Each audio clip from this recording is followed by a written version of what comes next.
세상의 모든 축구 이야기 풋볼 살롱입니다. 오늘은 축구 승무패 3회차 분데스리가 세리아 A 14경기 현미경 분석 및 최종픽 공유로 인사를 드립니다. 승무패 3회차가 마무리된 다음에는 스포츠 토토 발매가 일시 중지가 됩니다.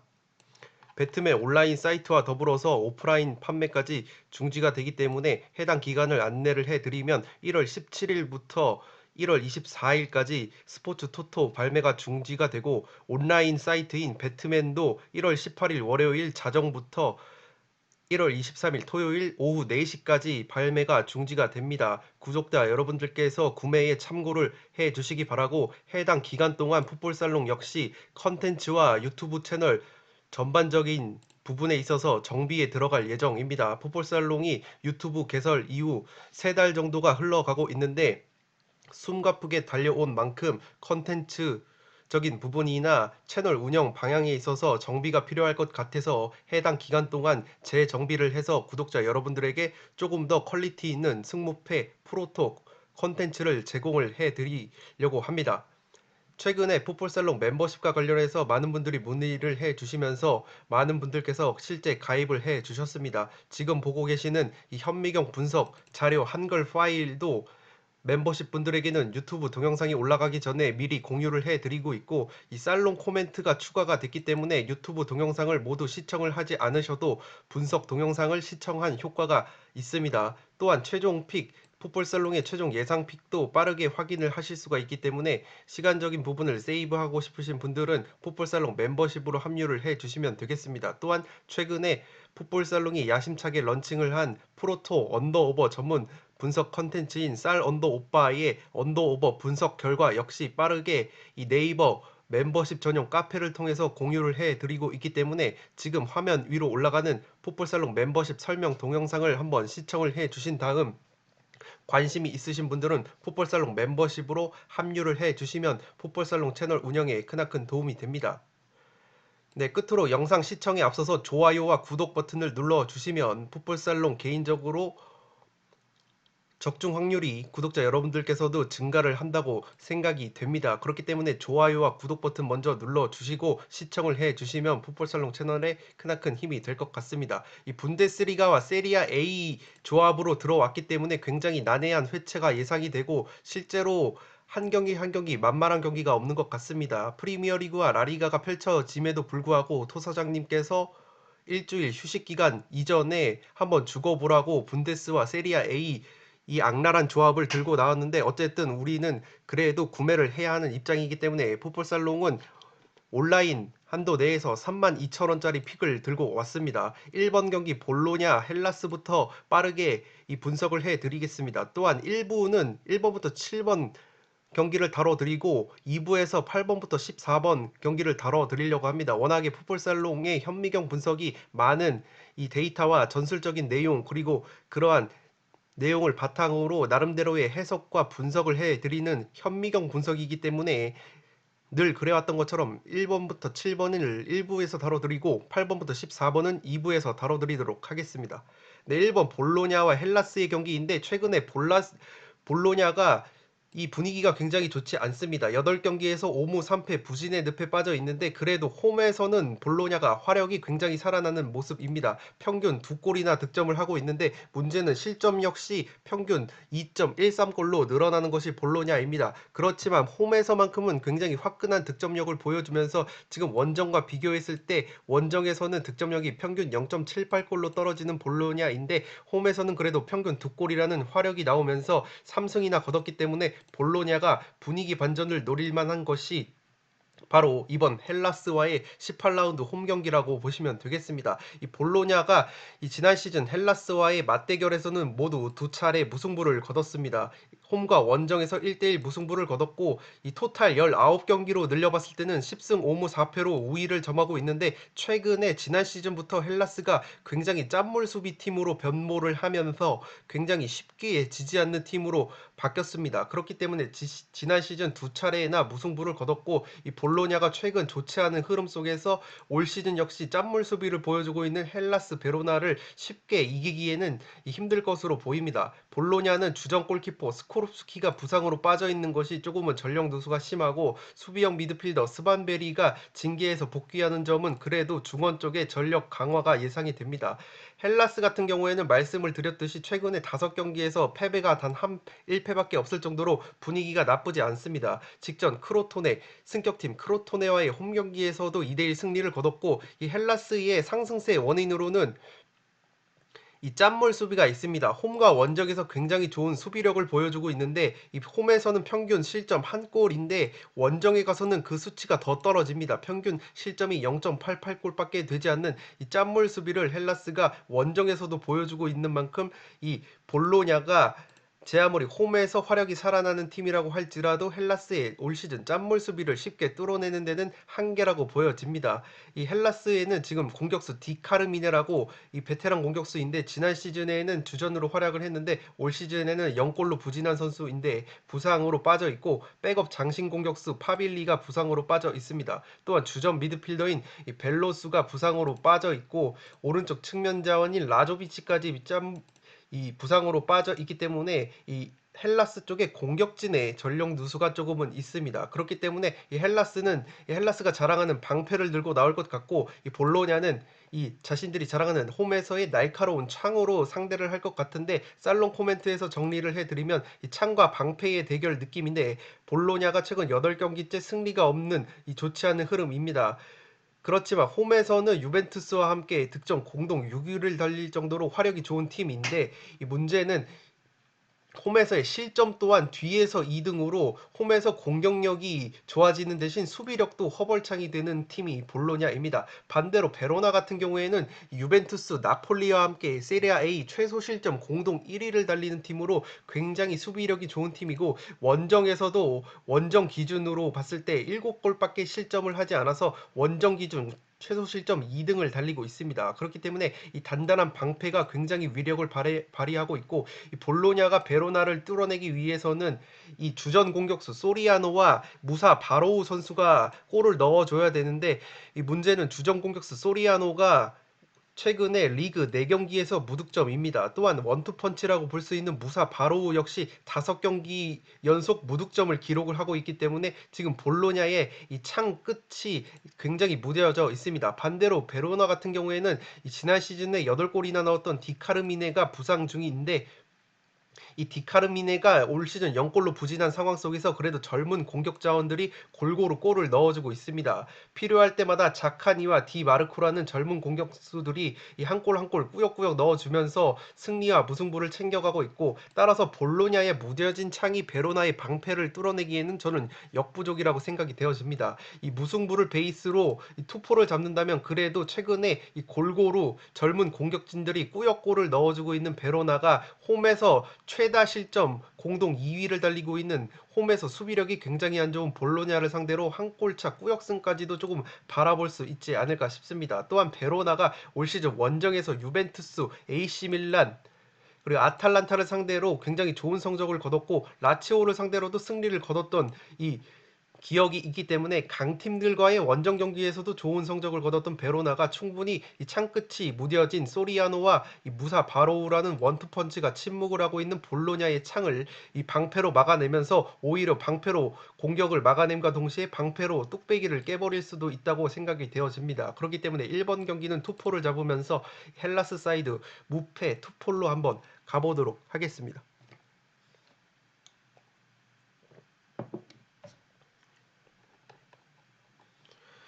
이번 경기는 돌문 대 마인츠의 경기인데 단통 승 돌문 사이드를 보도록 하겠습니다. 이 도르트문트가 이 홀란드 선수가 들어오면서 굉장히 파괴력이 살아났습니다. 직전 라이프치히 원정에서 이 전반전까지는 굉장히 팽팽한 경기를 펼치다가 후반전에 홀란드 선수가 굉장히 각성을 하면서 3대1 완승을 거뒀고 그렇기 때문에 이 도르트문트가 최근 마탱이가 간 마인츠 샬케에도 밀려서 지금 리그 최하위로 추락한 이 마인츠를 상대로 홈에서 충분히 좋은 경기를 펼칠 수 있을 것이라고 생각이 되어집니다. 지난 시즌 맞대결에서는 1승 1패로 팽팽한 모습이었는데 이 최근에 도르트문트가 그래도 이 중앙 미드필더 악셀 비첼 선수가 아웃됐다고는 하나 이 악셀 비첼 선수가 이 전성기 때만큼의 폼을 보여주는 선수가 아니기 때문에 충분히 이 벨링엄 선수가 부상해서 복귀를 해서 이 젊은 미드필더인 벨링엄이나 이 엠레찬 선수를 악셀 비첼 선수 자리에 넣어준다면 충분히 이 비첼 선수의 공백을 메울 수 있을 것 같고 측면 자원 토르강 아자르가 부상 중인 것은 아쉽지만 서두에서 말씀을 드렸듯이 홀란드 선수가 굉장히 좋은 컨디션으로 돌아왔고 이 홀란드 선수가 최전방에 들어오면서 이제 제이든 산초 선수까지 지난 라이프치히전에서 맹활약을 했습니다. 또한 베테랑 공격수이자 주장인 이 마르코 로이스까지 2선 중앙으로 들어오면서 마르코 로이스, 산초, 홀란드 삼각편대가 굉장히 살아난 모습입니다. 이 마인츠는 반대로 최근에 4연패에 의해 수렁에 빠졌습니다. 지금 마인츠의 어떤 전성기를 이끌었던 수비수 보 스벤손이라는 선수 출신 감독을 선임을 했습니다. 최근에 이 감독을 경질을 하고 새로운 감독을 영입을 하면서 분위기 반전을 노렸는데 직전 프랑크푸르트와의 더비 경기에서 완패를 당하면서 분위기 반전에 실패를 했습니다. 그리고 이 마인츠 쪽에 수비형 미드필더 쿤데 선수가 부상으로 아웃이 돼 있고 주전급 미드필더라고 볼 수 있는 페르난데스까지 코로나19로 결장을 하기 때문에 이 중원 쪽에 전력 누수가 심한 것이 마인츠입니다. 또한 공격형 미드필더인 웨즈툰날루가 복귀가 임박이 됐다고는 하나 출전 여부가 불투명하기 때문에 이 중원 쪽에서 전력 누수가 심한 것이 마인츠입니다.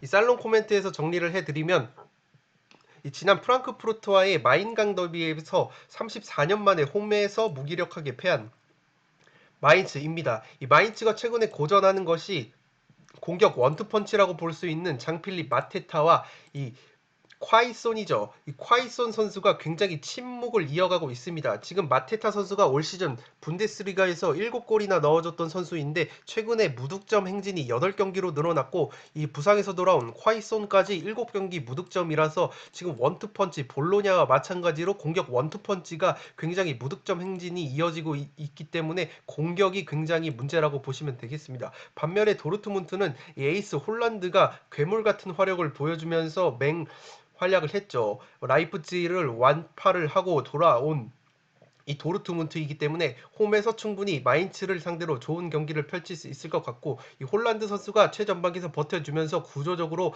2선 자원인 로이스와 산초의 컨디션까지 살아나는 시너지 효과가 나타나고 있기 때문에 이 도르트문트의 날카로운 이 역습 수비가 굉장히 약한 마인츠가 막아내기에는 이 무리라고 보여집니다. 그렇기 때문에 이 무난하게 홈에서 홀란드를 축으로 한 이 도르트문트가 이 마탱이가 간 마인츠를 상대로 승리를 거둘 수 있을 거라고 생각이 되어집니다.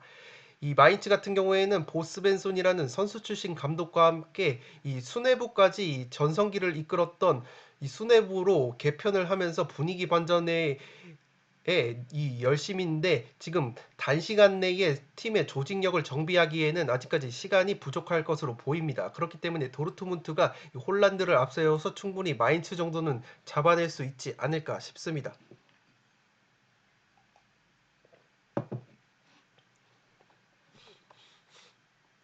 3번 경기 호펜하임 대 아르미니의 경기인데 저는 이 경기 약간 이변 냄새가 나서 투포를 잡으면서 아르미니의 승리 사이드를 조금 받쳐보려고 합니다. 이 풋볼살롱의 승무패 3회차 컨셉 같은 경우에는 이 무승부를 투폴로 잡지 않고 이 무승부 냄새가 나는 것은 과감하게 단통 승부를 보고 이 승패가 갈릴 것 같은 경기를 투폴로 잡아서 한번 승패를 갈라봤습니다.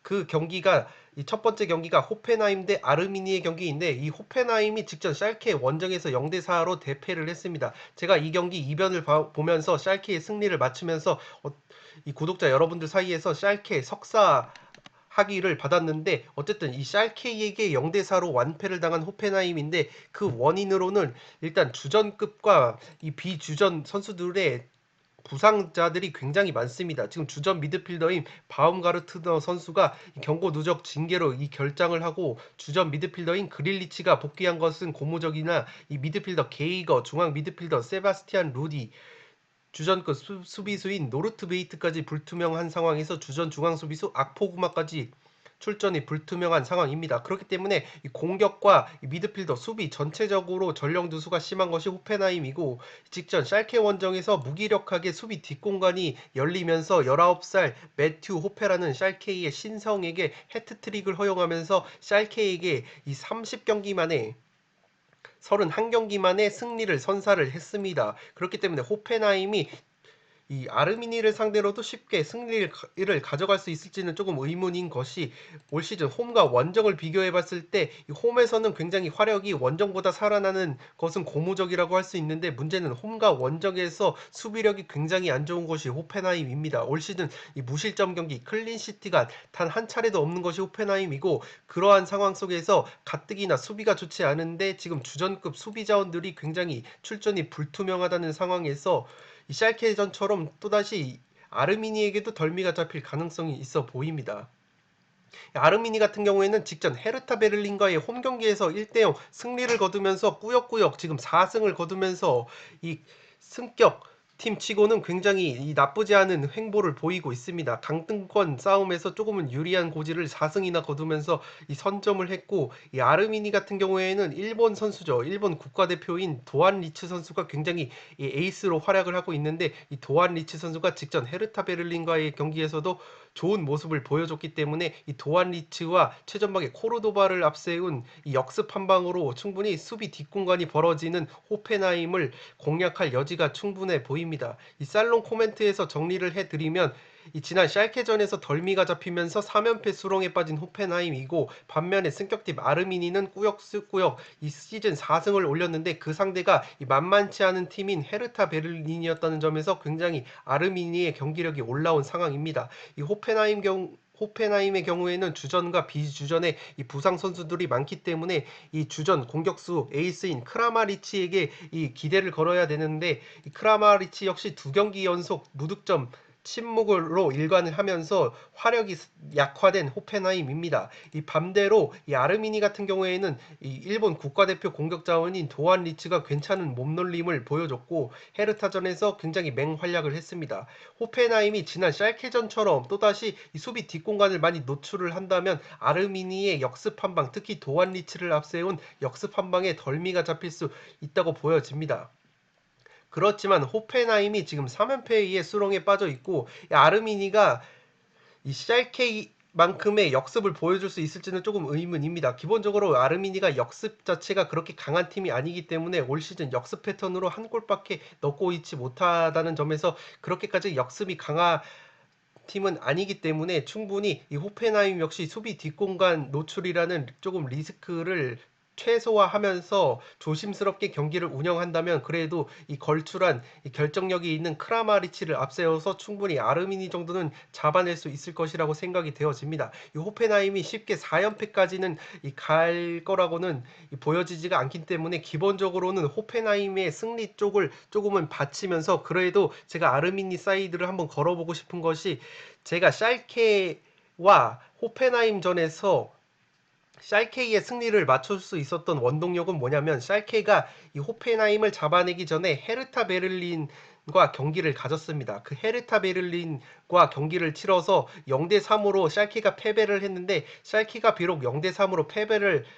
했더라도 헤르타전에서 경기력이 좋았고, 그러한 경기력을 호펜하임전에서 충분히 이어갈 것이라고 말씀을 드렸는데, 제가 호펜하임과 헤르타 베를린을 항상 묶어서 생각을 하는 경향이 있습니다. 아무래도 순위가 굉장히 비슷하고 이 전력 면에서도 조금은 헤르타가 우세하다고는 하나 이 비슷한 느낌이 많이 나는 팀이라서 이 호펜하임과 헤르타를 쌍으로 묶어서 이 설명을 드리곤 하는데, 이 직전 아르미니가 다름 아닌 헤르타 베를린을 잡고 왔기 때문에 충분히 이 순위가 비슷한데 헤르타보다 조금은 전력이 떨어지는 호펜하임까지 충분히 아르미니가 잡아낼 수 있다고 생각이 되어집니다. 그렇기 때문에 이 호펜하임도 결코 안심을 할 수 없다고 보여지는 경기이고, 그렇기 때문에 이 폴더에 여유가 있으신 분들은 저처럼 아르미니 사이드를 한쪽을 받치면서 이변을 노려볼 만한 경기이지 않나 싶습니다. 그렇기 때문에 3번 경기는 저는 승패 투폴로 한번 갈라보도록 하겠습니다.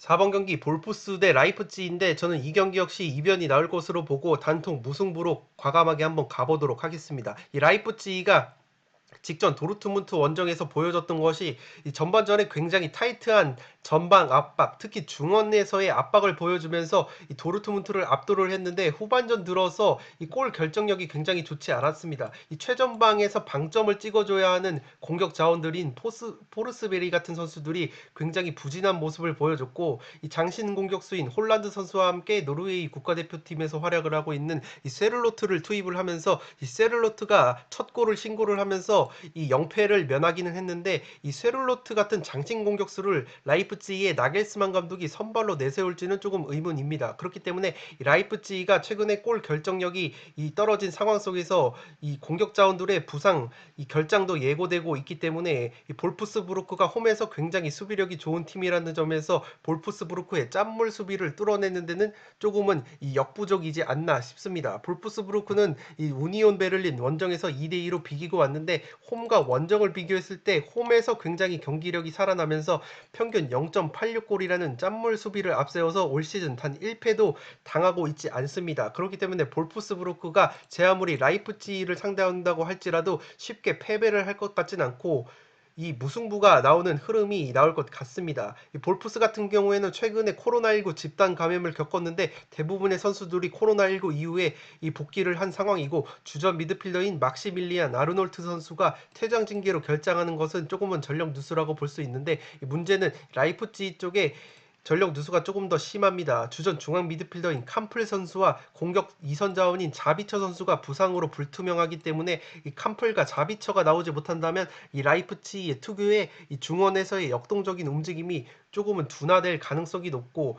이 짤츠부르크에서 영입한 플레이메이커 소보슬라이까지 부상 중이기 때문에 이 라이프치히의 이 특유의 2선에서의 유기적인 움직임이 조금은 약화될 가능성이 높아 보입니다. 또한 라이프치히가 홈과 원정을 비교해봤을 때 원정에서 화력과 수비력이 조금 떨어지는 면이 있기 때문에 충분히 라이프치히가 원정에서 무승부가 많다는 점을 들어서 충분히 볼프스부르크의 짠물 수비가 발현이 된다면 이 무승부 결과가 나올 경기라고 생각이 되어집니다. 이 살롱 코멘트에서 정리를 해드리면 이 라이프치히가 볼프스전에서 최근 6경기째 무패를 달리고 있다는 점은 라이프치히 쪽에 무게감이 실리는 요소이기는 하나 지난 도르트문트전에서 라이프치히가 마지막 골 결정력이 굉장히 부족했습니다.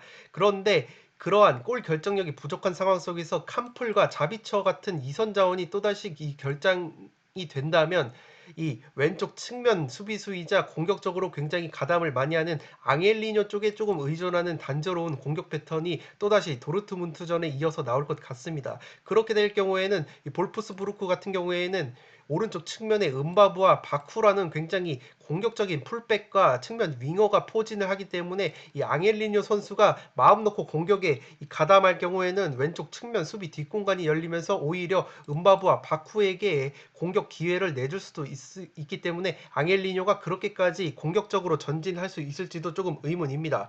이 볼프스부르크가 올 시즌 수비수 출신 감독인 글라스너 감독 체제에서 기본적으로 수비를 탄탄히 하는 팀이기 때문에 더욱이 홈에서는 지금 최소 실점 공동 1위를 달리고 있습니다.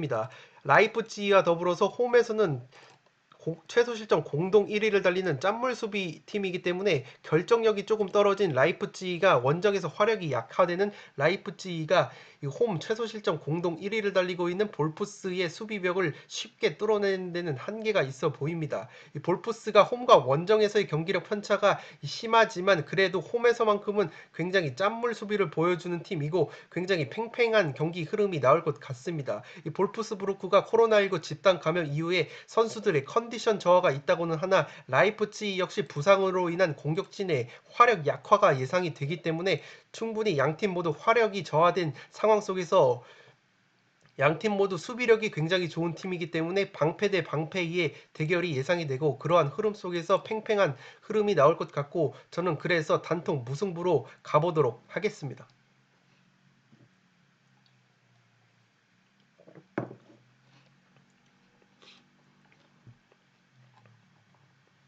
5번 경기는 쾰른 대 헤르타의 경기인데 저는 쾰른의 단통패 헤르타 사이드를 보도록 하겠습니다. 이 직전 프라이부르크 원정에서 5대0, 0대5로 대패를 한 쾰른인데 이 프라이부르크가 굉장히 연승 행진을 달리는 흐름 속에서 쾰른이 올 시즌 원정에서 좋은 경기력을 보여주는 팀이라는 점에서 쾰른 사이드를 바치면서 이변을 바라봤던 이 풋볼살롱 역시 이변을 바라봤는데 이 보기 좋게 프라이부르크가 완파를 해버렸습니다. 그렇기 때문에 쾰른이 올 시즌 홈에서 굉장히 고자다운 경기력, 특히 0승 2무 6패라는 굉장히 안 좋은 성적을 거두고 있는 쾰른이 홈에서 헤르타를 상대로 좋은 경기를 펼칠 것이라고는 그림이 그려지지가 않습니다. 더욱이 쾰른이 최근에 이 수비력도 문제인데 이 문제인 것이 최전방 공격 자원인 이 장신 공격수 안데르손이라는 이 우니온 베를린에서 영입한 이 안데르손이 부상으로 이탈을 하면서 최전방에서 공격에 방점을 찍어줄 자원이 없습니다.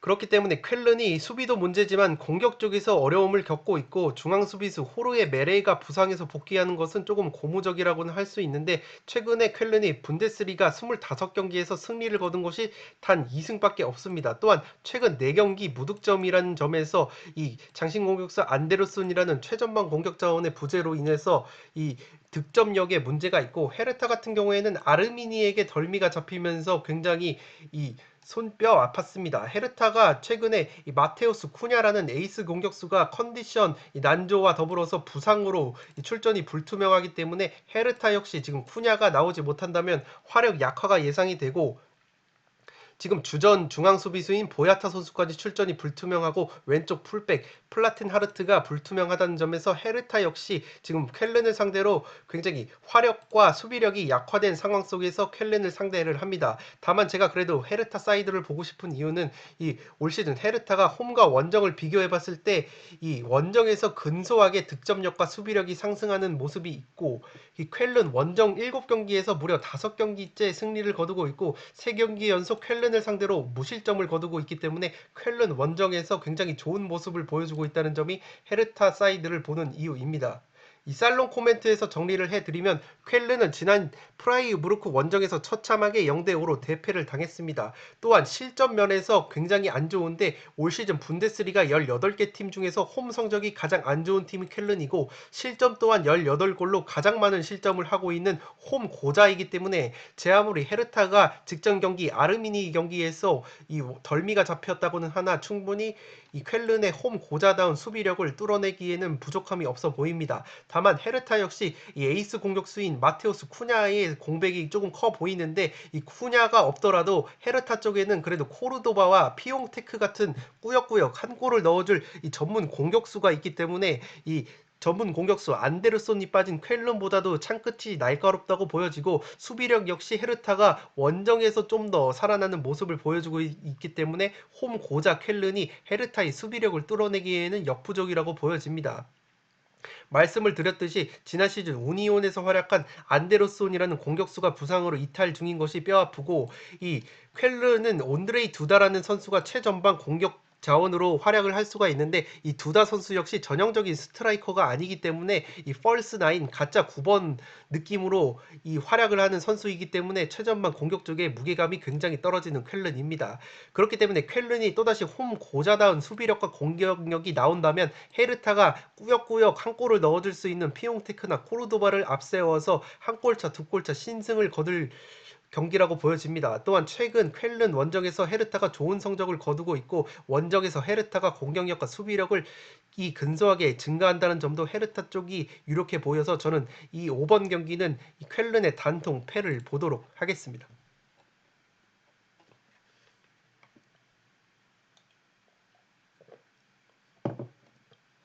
6번 경기는 브레멘 대 아웃국의 경기인데 저는 투포를 써서 승패로 갈라보도록 하겠습니다. 이 경기가 브레멘이 직전 레버쿠젠 원정에서 1대1 무승부를 거둬서 지금 근소하게 정배당을 받았고 실제로 이 해외 구매율이 비정상적으로 브레멘에 쏠린 경향이 있는데 저는 브레멘이 아웃국을 상대로 쉽게 승리를 가져가기에는 조금은 의문이라고 보여집니다. 이 아웃국이 원정에서 홈보다 원정에서 훨씬 더 경기력이 살아나고 무엇보다 수비력이 굉장히 살아나면서 리그 원정 경기에서 3승 2무 2패라는 굉장히 좋은 흐름을 이 보여주고 있습니다. 직전 슈투트가르트와의 홈 경기에서는 완패를 당했는데 이 아우구스부르크가 이 경기를 보신 분들은 알겠지만 압박 라인이 조금 높은 편입니다. 그렇기 때문에 이 역습이 강점인 슈투트를 상대로 제가 승무패 분석을 해드리면서 이 수비 뒷공간을 노출을 한다면 슈투트의 역습에 굉장히 취약하다고 말씀을 드렸는데 보기 좋게 4대1, 1대4로 대패를 당했는데 이 아우구스부르크를 상대하는 브레멘이 역습이 강한 팀이 아닙니다. 올 시즌 역습 패턴으로는 한 골밖에 넣고 있지 못하고 기본적으로 세트피스 상황에서 조금 스토리를 만들어내는 팀이기 때문에 브레멘이 직접 레버쿠젠 원정에서도 이 레버쿠젠을 조금 애를 먹였던 것이 세트피스 상황이었다는 점에서 이 역습이 강한 팀이 아니기 때문에 아우크스부르크 특히 원정에서 수비력과 경기력이 살아나는 아우크스부르크가 이 압박을 가한다면 브레멘이 이 아우크스의 전방 압박에 고전을 하는 그림도 그려집니다. 그렇기 때문에 과감하게 투포를 써서 아우크스부르크의 승리를 받쳐보려고 하고 그래도 제가 브레멘의 승리를 가져가려는 이유는 그래도 직접 레버쿠젠 원정에서 좋은 모습을 보여줬고 이 브레멘의 문제점이었던 것이 최전방 공격 자원들의 부상이었는데 최다 득점자인 필크루그라는 선수가 부상해서 복귀를 했기 때문에 또한 백업 공격수인 젤케 선수까지 부상해서 복귀를 했습니다. 그렇기 때문에 브레멘의 최전방 공격 쪽에 전력 강화가 있고 그렇기 때문에 충분히 직접 레버쿠젠 원정에서 좋은 경기력을 보여줬던 브레멘이 최전방 공격 자원들의 부상 복귀 시너지 효과를 내면서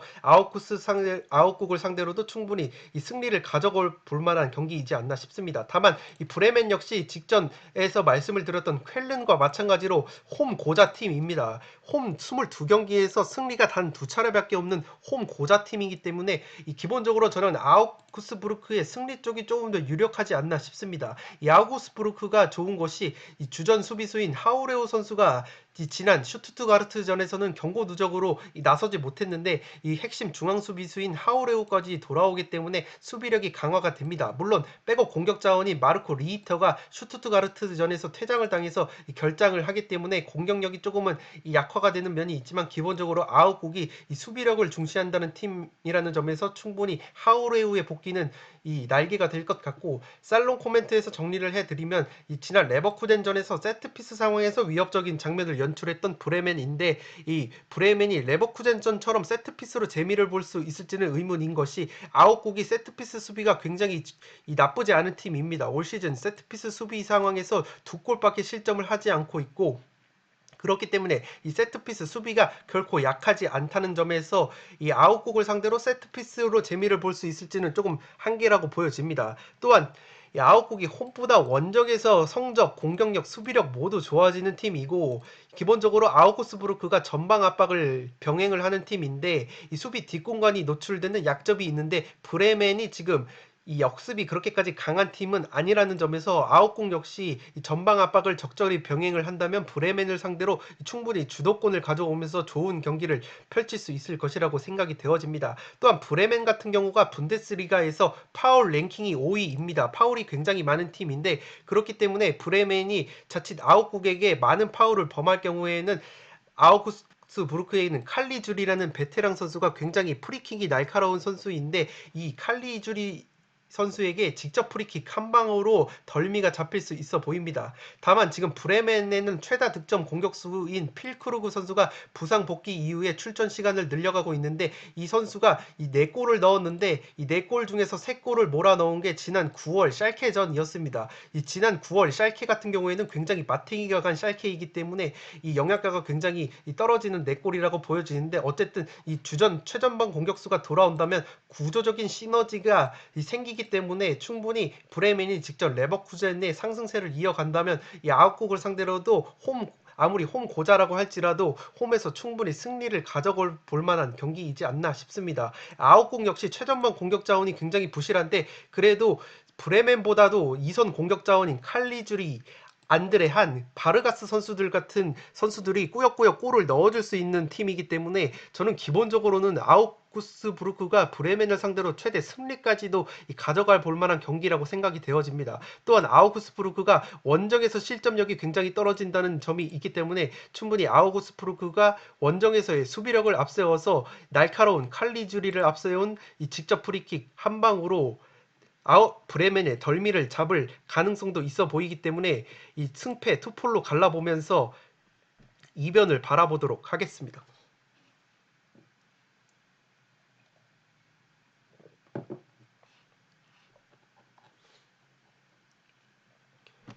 네, 1부 마지막 경기 토리노 대 스페치아의 경기는 단통 무승부로 가보도록 하겠습니다. 이 토리노가 최근에 굉장히 좋은 경기력을 보여주면서 AC 밀란과의 연전에서도 아깝게 이 패배를 했고 AC 밀란과의 컵대회 원정에서도 승부차기 끝에 패배를 했습니다. 그런데 올 시즌 토리노가 홈에서만큼은 또 홈 고자다운 경기력을 보여주는 것이 올 시즌 홈에서 단 1승도 없습니다. 또한 평균 실점도 2.25골로 늘어난다는 점에서 제 아무리 스페치아가 승격팀이라고는 할지라도 토리노보다도 굉장히 좋은 성적을 보여주고 있고 스페치아에는 지금 최전방 공격수인 은졸라라는 걸출한 공격수가 있습니다. 그 은졸라라는 선수가 굉장히 골 결정력이 좋은 선수인데 그 은졸라라는 선수가 최근에도 좋은 모습을 보여주고 있기 때문에 은졸라가 버티고 있는 스페치아를 제 아무리 AC 밀란과 좋은 경기를 펼쳤다고는 하나 토리노가 쉽게 제압을 할 수 있을지는 의문입니다. 이 토리노가 세트피스 상황에서 굉장히 강점을 가지고 있는 팀인데 문제는 세트피스 수비기는 약하다는 점에서 세트피스가 양날이 검이 될 수도 있을 것 같고 이 토리노 같은 경우에는 주전 베테랑 중앙 미드필더인 링콘 선수가 경고 누적으로 결장을 하는 것은 조금 아쉽다고 보여지고 이 스페치아 같은 경우에는 최근에 2연승의 상승세를 달리고 있습니다. 직전 삼프도리아와의 홈 경기에서도 2대1 승리를 거두면서 파죽의 2연승을 거뒀는데 이 스페치아는 토리노가 홈에서 고자다운 모습을 보여주는 것과 비교를 했을 때는 원정에서 굉장히 좋은 성적을 보여주고 있습니다. 원정에서 3승 2무 3패라는 좋은 성적을 거두고 있고 원정에서 홈에 비해 화력과 수비력 모두 살아나는 스페치아이기 때문에 더욱이 지금 최전방 공격수인 은졸라가 굉장히 좋은 컨디션, 최근 8경기에서 7골을 몰아넣고 있기 때문에 이 은졸라를 앞세운 스페치아가 쉽게 토리노를 상대로 이 패배를 할 것 같진 않습니다. 스페치아 같은 경우에는 주전 왼쪽 풀백인 바스토니와 중앙 미드필더인 리치가 지난 경기 코로나 양성 판정을 받으면서 이 출전이 불투명한데 재검사 여부에 따라서 출전이 가능할 것으로도 보입니다. 살롱 코멘트에서 정리를 해드리면 최근에 AC 밀란과도 좋은 경기를 펼쳐인 이 토리노가 경기력 자체는 살아난 모습인데 문제는 홈에서 승리가 없다는 점입니다. 반면에 스페치아 같은 경우에는 나폴리아, 삼프도리아라는 이 저력이 있는 팀을 잡아내면서 2연승의 상승세를 거뒀습니다. 그 중심에는 은졸라라는 공격수가 있고 은졸라가 최근 8경기 7골 쾌조의 골 감각을 보여주고 있기 때문에 충분히 스페치아가 토리노가 경기력이 살아났다고는 하나 이 은졸라를 앞세운다면 충분히 원정에서 경기력과 성적이 살아나는 스페치아도 좋은 경기를 할 것 같습니다. 양 팀 모두 경기력 자체가 굉장히 올라온 상태라는 점에서 팽팽한 대결 구도가 예상이 되고 지금 컵대회 포함해서 토리노가 2연패 흐름이고 스페치아는 2연승이라는 흐름에서 충분히 스페치아가 3연승까지는 힘들다고 보여지고 반대로 토리노 역시 경기력이 굉장히 살아난 상황 속에서 3연패까지는 하지 않을 것 같기 때문에 팽팽한 양팀의 경기력이 충돌하는 흐름 속에서 무승부로 양팀의 연승, 연패 행진이 끊길 것 같습니다. 그렇기 때문에 저는 7번 경기 역시 과감하게 단통 무승부로 한번 가보도록 하겠습니다. 네, 이것으로 풋볼살롱의 승부패 3회차 현미경 분석 1부 1번부터 7번 경기를 모두 마치도록 하겠습니다. 이 영상이 도움이 되신 분들은 좋아요와 구독 버튼을 눌러주시면 풋볼살롱 채널에 크나큰 도움이 됩니다. 제가 항상 말씀을 드리듯이 풋볼살롱의 최종 픽은 어디까지나 풋볼살롱의 이 주관일 뿐이고 그대로 따라가실 경우에는 적중률이 굉장히 떨어집니다. 그렇기 때문에 마음에 드시는 부분만 이 쏙쏙 골라가시기 바라고 최대한 제가 말씀을 드렸던 다양한 데이터와 이 전술적인 흐름 그리고 전술적인 상승에 따른 이 살롱 코멘트 분석 내용을 집중을 해 주시기 바랍니다. 네, 그러면 저는 승부패 3회차 2부로 돌아올 것을 약속을 드리면서 이만 물러가 보도록 하겠습니다. 지금까지 풋볼 살롱이었습니다. 감사합니다.